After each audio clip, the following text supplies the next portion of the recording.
Back in 2004, when I was 7 years old, we had a self-contained unit at the back here. I would go into there and tell Pa that dinner's ready. And I went in one night, we had our whole family over, we were having a roast for dinner, and I went in and I couldn't find him sitting on the couch or sitting in his bed, so I thought it was strange.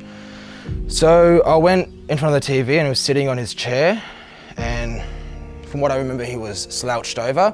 And that night, obviously, it just got a bit too much for him, and yeah, he passed away.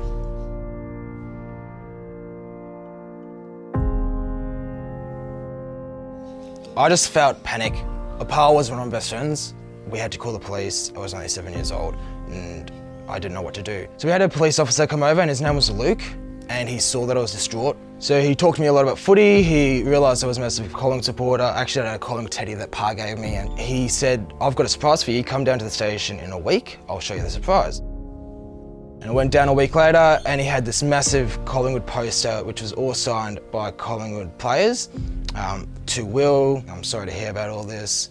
And it was all framed, and Mum took all these photos, so there's photos of me and Luke beneath it, and he said, "When you look at this, I want you to remember Pa, and I want you to remember your family, and I want you to remember Collingwood." And yeah, from there, Collingwood's always kind of been a part of my family and a part of my life, and it's a way for me to connect to Pa. Prior to that, I was just a supporter, but after that, it made me realise that, you know, Pa basically lives on in his memory with that poster for me, and that's Collingwood. So for me, Collingwood is Pa in a way. I will always go for Collingwood for that, and I will support them.